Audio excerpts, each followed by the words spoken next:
aime celui qui donne avec joie. Car Dieu aime celui qui donne avec joie. C'est ce qu'on doit, on doit comprendre. Hein. Qu'est-ce qu'on est en train de semer? Qu'est-ce qu'on est en train de donner avec joie? Parce qu'on ne peut pas forcer à quelqu'un de pouvoir donner. 1 Samuel chapitre 16, verset 7. 1 Samuel chapitre 16, verset 7. Je peux lire. 1 Samuel chapitre 16, verset 7. L'Éternel ne considère pas ce que l'homme considère. L'homme regarde à ce qui frappe les yeux, mais l'Éternel regarde au cœur. La Bible, c'est la parole de Dieu. La Bible, c'est la pensée de Dieu. Si nous voulons comprendre la Bible, nous devons aller dans la pensée de Dieu. Il faudrait qu'il y ait une différence entre la pensée de Dieu et la pensée humaine. Et l'Éternel dit à Samuel, ne prends point garde à son apparence et à la hauteur de sa taille, car je l'ai rejeté. Tu comprends? Car l'Éternel ne considère... tu peux lire, parce que ce que j'ai dit, c'était Ésaïe chapitre 55, verset 8 à 9. 1 Samuel chapitre 16, verset 7. 1 Samuel, afin qu'on puisse avoir un peu de précision. 1 Samuel chapitre 16, verset 1 Samuel chapitre 16, verset 7, on dit ceci. Et l'Éternel dit à Samuel, ne prends point garde à son apparence et à la hauteur de sa taille, car je le rejeté. L'Éternel ne considère pas ce que l'homme considère. L'homme regarde à ce qui frappe les yeux, mais l'Éternel regarde au cœur. Mais celui qui a parlé de la semence, c'est Dieu. Il fallait maintenant qu'on puisse aller dans la pensée de Dieu, afin que Dieu lui-même puisse nous expliquer la semence c'est quoi. Qu'est-ce que nous devons semer pour avoir la vie éternelle. C'est cela. Qui n'ont pas de rapport avec l'argent ou le bien matériel. Parce que la même parole de Dieu nous dit que Dieu ne peut pas recevoir quelque chose de nos mains. Il n'est point servi par des mains humaines comme s'il avait besoin de quoi que ce soit. Mais vous êtes en train de contredire presque tout ce qui se passe ici. La fois passée, vous avez fait une émission sur la dîme. Vous avez dit que la dîme est spirituelle, n'a rien à voir avec l'argent. Vous avez fait une émission sur les offrandes. Vous avez dit que les offrandes n'ont rien à voir avec l'argent. Et aujourd'hui, vous venez de faire une émission avec la sémence. Et vous dites que la sémence n'a rien à voir avec l'argent. Je vous ai toujours dit que la Bible, c'est la parole de Dieu. La Bible, c'est la pensée de Dieu. La Bible, c'est la sagesse de Dieu. Tout ce que Dieu nous parle dans sa parole, c'est pour notre vie. Qui n'ont pas de rapport avec le bien matériel ou de l'argent. C'est pour notre salut. D'ailleurs, nous tous, nous sommes conscients que Dieu est esprit. Quelque chose qui est spirituel, c'est quelque chose qui ne se voit pas. Comment Dieu peut recevoir notre argent, notre parcelle, nos biens matériels? Alors là, on a perdu la tête. Ah, c'est la raison pour laquelle il fallait que Dieu nous explique maintenant. Quand Dieu parle de la semence, il parle de quoi? Parce que j'ai dit qu'on avait donné l'ordre à la terre de produire. C'est à la terre. La terre, c'est quoi que Dieu parle? Dans cette terre-là, on ne peut pas trouver deux semences différentes. C'est quoi? 1 Corinthiens chapitre 3, verset 9. 1 Corinthiens chapitre 3, verset 9. Oui, celui qui est prêt là, il peut lire facilement. 1 Corinthiens chapitre 3, verset 9. 1 Corinthiens chapitre 3, verset 9. Oui. Car nous sommes ouvriers avec Dieu. Ah, car nous sommes ouvriers avec Dieu. Vous êtes les champs des dieux, l'édifice des dieux. Vous êtes le champ des dieux, l'édifice des dieux. C'est-à-dire, le champ d'abord c'est quoi? Parce qu'on doit mettre la semence dans le champ. Or, ici, Dieu nous explique que le champ c'est l'homme.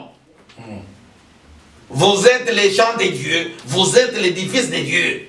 C'est-à-dire, le champ c'est vous, le champ c'est moi. Maintenant, qu'est-ce qu'on doit semer dans ce champ-là? C'est la raison pour laquelle il a interdit que dans ces champs-là, on ne peut pas trouver des espèces de semences différentes. C'est-à-dire qu'on ne peut pas mettre le manioc et des arachides. On ne peut pas mettre des patates douces. C'est-à-dire la semence, c'est vous. C'est-à-dire qu'il ne faudrait pas enseigner à quelqu'un la parole spirituelle et la parole charnelle. Tantôt tu lui parles des choses spirituelles et tantôt tu lui enseignes des choses charnelles. C'est ce qui est diabolique, c'est ce que j'ai toujours dit, que c'est de la sorcellerie. Parce que Dieu est esprit. on doit garder une seule semence. Et la Bible va nous expliquer au juste la semence c'est quoi. Matthieu chapitre 6. Matthieu chapitre 6 verset 19 à 20. Matthieu chapitre 6 verset 19 à 20. Oui. Ne vous amassez pas des trésors sur la terre. Oui. Où la teigne et la rouille détruisent. Et où le voleur perce et dérobe. Mais amassez-vous des trésors dans le ciel, où la teigne et la rouille ne détruisent point, et où le voleur ne perce ni ne dérobe. Car là où est ton trésor, là aussi sera ton cœur. Ah, c'est-à-dire, on dit là où est ton trésor, c'est là où sera ton cœur. Quand vous aviez donné vos biens matériels, l'argent, vos parcelles, vos biens matériels, vous les avez donnés à qui? Regarde là où sera ton cœur. C'est à ce monsieur-là que tu dois les réclamer. Ce n'est pas à Dieu. Philippiens chapitre 3. Philippiens. Philippiens chapitre 3. Oui, je donne un peu de précision. C'est là où l'homme doit aller réclamer son argent. Ce n'est pas à Dieu, parce qu'il n'a pas donné à Dieu. Toi-même, tu connais la personne à qui toi tu as remis tes biens. Philippiens chapitre 3, verset 19. Philippiens chapitre 3, verset 19. Puisqu'on dit ceci, nous devons amasser nos trésors dans les ciels. Là où sera ton trésor, c'est là où sera ton cœur. C'est-à-dire, c'est lui qui a donné ses biens matériels, son argent. Regarde là où sera son cœur. Tu peux maintenant lire Philippiens chapitre 3, verset 19. Leur fin sera la perdition. D'abord, votre fin, c'est une perdition. Oui. Ils ont pour Dieu leur ventre. Ils ont pour Dieu leur ventre. Ils mettent leur gloire dans ce qui fait honte. Leur honte. Oui. Ils ne pensent qu'aux choses de la terre. Alors, ça dit, si tu as, regarde là où sera ton cœur. C'est dans le ventre de ce monsieur-là, de ce prophète-là, de ce docteur sans thèse. Alors, ce n'est pas à Dieu. Parce que l'argent, c'est ce monsieur-là qui a bouffé ton argent. Ce n'est pas à Dieu. Leur fin sera la perdition. Ils ont pour Dieu leur ventre. Alors, l'argent est parti dans ce ventre-là, ce n'est pas à Dieu. Si tu as besoin de la bénédiction, va chercher la bénédiction dans ce ventre-là, que tu as donné ton argent et non pas à Dieu. Maintenant, pour Dieu, la semence au juste c'est quoi? Qu'est-ce que nous devons semer pour avoir la vie éternelle? Luc chapitre 8, verset 10 à 11. Luc chapitre 8, verset 10 à 11. La semence c'est quoi? C'est que nous devons semer. Luc chapitre 8, oui. Verset 10 à 11. Oui. Il répondit, il vous a été donné de connaître les mystères du royaume de Dieu. Ah, il vous a été donné de connaître les mystères du royaume de Dieu. Mais pour les autres, cela leur est dit en parabole. Alors, afin qu'en voyant, ils ne voient point, et qu'en entendant, ils ne comprennent point. Ça veut dire que tu lis la parole de Dieu, tu ne comprends absolument rien. Dieu parle de la semence, toi tu comprends tu vois autre chose. Tu comprends autre chose, oui. Voici ce que signifie cette parabole. Ah, voici ce que signifie cette parabole. La sémence, c'est la parole de Dieu. Ah, la sémence, c'est la parole de Dieu. Ce qu'on doit s'aimer, c'est la parole de Dieu. C'est la raison pour laquelle, quand on t'enseigne, quand tu reçois la parole de Dieu, l'intelligence et la sagesse de Dieu, la finalité, c'est pour que cette personne puisse avoir la vie éternelle. C'est ça la sémence. Qui n'a pas de rapport avec l'argent ou le bien matériel. C'est ce qu'on dit. Quand j'enseigne la parole de Dieu, je ne suis pas forcé par quelqu'un. Je donne avec joie. Je suis content de pouvoir donner le mystère de Dieu. Alors, on ne me force pas. Parce que la sémence, c'est la parole de Dieu. Je vais donner encore d'autres versets afin qu'on puisse comprendre. Marc chapitre 4, verset 14. Marc chapitre 4, verset 14. Marc chapitre 4, verset 14. Oui. Les semeurs sèment la parole. Le semeur sème la parole. Alors, c'est ce qu'on doit s'aimer. Pour que l'homme puisse avoir la vie. C'est là où on dit, on ne peut pas s'aimer des espèces de semences. Tantôt tu enseignes à quelqu'un la parole spirituelle et tantôt tu changes, tu enseignes les choses physiques. Le baptême, tu le mets dans l'eau physique. Quand il s'agit du baptême du feu, là tu cherches maintenant à interpréter. tu es un sorcier. Ça, ce sont des espèces de semences. Si effectivement, l'eau qu'on parle sur le baptême, c'est l'eau physique, et le feu qu'on parle, ça doit être le feu physique. Alors, qu'est-ce que vous faites? Tantôt on enseigne des choses spirituelles, tantôt on te met des choses physiques. C'est une maladie.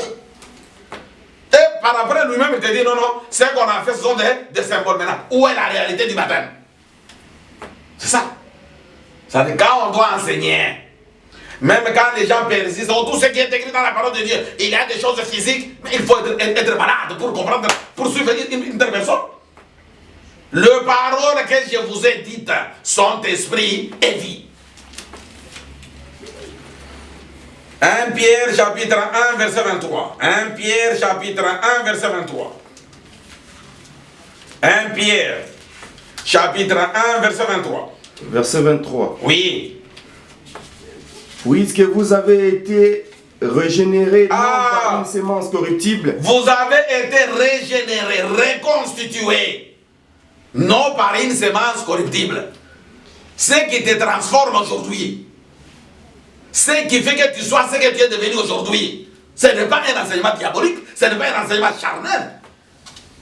Oui, reprends. Puisque vous avez été régénérés non par une sémence corruptible, mais par une sémence incorruptible, par la parole vivante et permanente de Dieu. Par la parole vivante et permanente de Dieu. Ça veut dire la sémence, c'est l'enseignement. La sémence, c'est la parole de Dieu qui doit transformer quelqu'un, qui doit donner la vie à quelqu'un. C'est ça. Qui n'a pas de rapport avec tout ce que vous êtes en train de faire aujourd'hui. En pillant et en volant le peuple de Dieu en se servant des versets bibliques. Ça, c'est une maladie.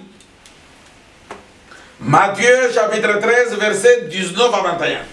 Matthieu chapitre 13, verset 19 à 21. Matthieu chapitre 13, verset 19 à 21. Oui. Lorsqu'un homme écoute la parole du royaume et ne la comprend pas, le malin vient, et enlève ce qui a été sémé. Alors, il enlève ce qui a été sémé dans son cœur. Oh, ce qui a été sémé, c'est dans son cœur. On sème quoi dans le cœur? Est-ce qu'on doit semer dans le cœur la parcelle, l'argent, les biens physiques? Non. On sème dans le cœur, c'est la parole de Dieu, c'est l'enseignement. Oui. Lorsque l'homme écoute la parole du royaume et ne la comprend pas, le malin vient et enlève ce qui a été sémé dans son cœur. Cet homme est celui qui y a reçu la sémence le long du chemin. Alors, jusqu'au verset 21. Celui qui a reçu la sémence dans des endroits pierreux, c'est celui qui entend la parole et la reçoit aussitôt avec joie. Alors, mais il n'a pas de racines en lui-même. Il manque de persistance et dès que survient une tribulation ou une persécution à cause de la parole, il lui trouve une occasion de chute. Une occasion de chute. Peuple de Dieu, je crois que vous aviez suivi. Vous aviez compris que la parole de Dieu, c'est pour que chacun de nous puisse avoir la vie. On n'a pas donné l'autorisation à qui que ce soit de se servir de cette Bible pour pouvoir piller, voler le peuple de Dieu. Mais quand Dieu parle de la semence, et aujourd'hui, il y a même des appels de fonds. Dans la même bouche, il y a la bénédiction de 5 000 euros, de 2 000 euros, de 10 000 euros, de 50 euros, de 10 euros et de 5 euros. Mais il faut être malade. Dans la même bouche. Non. Tout ce que vous vivez aujourd'hui, je vous ai toujours dit que ces gens-là sont des mercenaires. Les serviteurs du diable qui sont venus pour pouvoir vous détruire. Ça n'a pas à faire avec la parole de Dieu. La sémence que Dieu nous dit de pouvoir s'aimer, c'est l'enseignement, c'est la parole de Dieu pour que l'on puisse avoir la vie éternelle. Excusez-moi, mais quand on dit il ne faut pas aller dans la maison de l'Éternel les mains vides, qu'est-ce que ça veut dire? Oui, c'est une belle question. On ne peut pas aller dans la maison de Dieu les mains vides. Or, le même Dieu nous dit dans Actes chapitre 17, versets 24 à 25, le Dieu qui a fait le monde et tout ce qui s'y trouve, étant le Seigneur du ciel et de la terre, n'habite point dans des temples faits de mains d'hommes. Il n'est point servi par des mains humaines, comme s'il avait besoin de quoi que ce soit. D'ailleurs, L'argent que vous amenez dans vos églises, vous les prenez dans vos mains. Ce ne sont pas dans vos poches, dans vos portefeuilles, dans vos fauteuils, d'abord être malade. Qui prend l'argent en main de sa maison jusqu'à l'église? Non. Quand on dit, tu ne peux pas aller dans la maison de Dieu les mains vides. C'est-à-dire, dans la maison de Dieu, chacun de nous doit avoir quelque chose à pouvoir faire. Un travail. Le main, c'est l'œuvre, le travail. C'est-à-dire, celui qui prie, il travaille. Celui qui chante, travaille. Celui qui soutient l'œuvre de Dieu, travaille. C'est-à-dire que tu ne peux pas être dans la maison de Dieu comme un téléspectateur. C'est-à-dire nous tous, nous devons travailler pour notre Dieu. C'est ça qu'on dit qu'on ne peut pas aller les mains vides. C'est-à-dire chacun doit avoir une occupation dans l'œuvre de Dieu. C'est ça. Et non pas les choristes chantent. Les soi-disant prophètes ou docteurs sans thèse. Ils disent non, aujourd'hui vous aviez très mal chanté. Oh, est-ce qu'on a chanté pour toi? Chacun a quelque chose à pouvoir faire dans l'œuvre de Dieu. C'est ça les mains. Ce sont les travails, les œuvres. Ça n'a pas de rapport avec l'argent ou les biens matériels si on est en train de voler le peuple de Dieu. Peut-être on peut lire un autre verset afin de pouvoir comprendre Jacques chapitre 5 verset 1 à 3. Jacques chapitre 5 verset 1 à 3. Compte tenu du temps peut-être, je vais donner un dernier verset. Jacques chapitre 5 verset 1 à 3. Verset 1 à 3. Oui. À vous maintenant, riches, pleurez et gémissez. Pleurez et gémissez avec votre argent là-bas. C'était une perte. Cet argent n'est pas parti à Dieu. Oui. À vous maintenant, riches, oui. Pleurez et gémissez à cause des malheurs qui viendront sur vous. Vos richesses sont pourries. Vos richesses sont pourries. Tout ce que vous aviez fait là-bas, c'est pourri. Et vos vêtements sont rongés par les teignes. Votre or et votre argent sont rouillés. Oui. Et l'air rouille s'élèvera en témoignage contre vous. Oui. Et dévorera vos chairs comme un feu. Vous avez amassé des trésors dans les derniers jours. Ok, c'est-à-dire, peuple de Dieu, la sémence que Dieu nous parle dans la Bible n'a pas de rapport avec le bien matériel, l'argent, mais Dieu nous parle de sa parole. Et cette sémence doit aller dans notre cœur. C'est-à-dire, quand vous suivez l'enseignement, c'est cet enseignement qui va te transformer afin que tu sois sauvé.